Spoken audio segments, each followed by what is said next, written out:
কেমনে অলগাই ধরে আছি, সবাই সবাই আমার ঘুম নাই।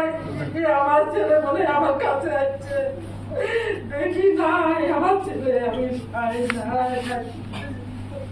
মা বাবা সবাইকে ছেড়ে দিল, কিছু বাবা বললো না, দেশকে স্বাধীন করার জন্য চলে আসলো। কিছুক্ষণ পরেই শুনি আমার ছেলে আগুনে পুড়ে গেছে। আমার ছেলে দুটো না জানি পড়াশোনা করেছে, তারা তো সরিয়ে যায়। আসসালামু আলাইকুম।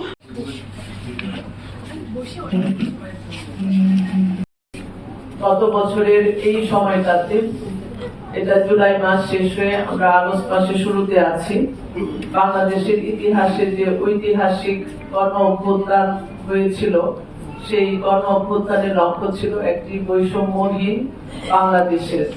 সেই বাংলাদেশ আমাদেরকে যারা উপহার দিয়েছে, আজকে বর্ষপূর্তিতে আজকে আমরা সেই সব বীর সেনানীদের প্রতি, সেই সব বীর সেনানীদের মায়েদের প্রতি, তার পরিবারের প্রতি আমরা সকলেই কৃতজ্ঞতা জ্ঞাপন করি।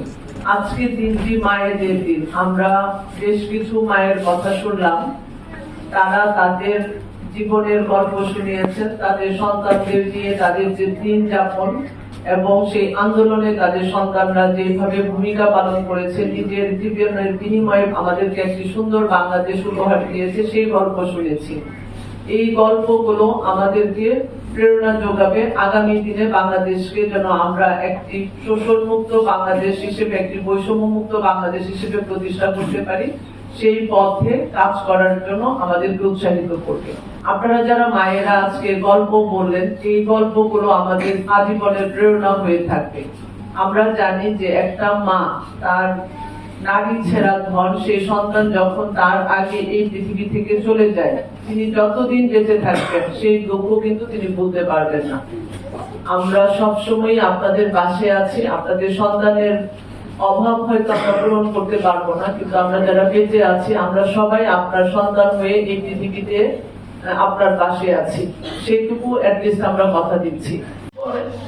দোকান গেল, দোকান থেকে আসলো, আবার ঘুরে আসলো, বলছে তখন কোন মানুষ আমাদেরকে ফোন দেয়, আমরা তো ছেলে দৌড়াই আসতেছে। এক ছেলে বলছে আপনি মলম ভাইতে টাকা দেন। আমার ছেলে দুটো না জানি পড়াশোনা করেছে, তারা তো সরিয়ে যায়। আসসালামু আলাইকুম।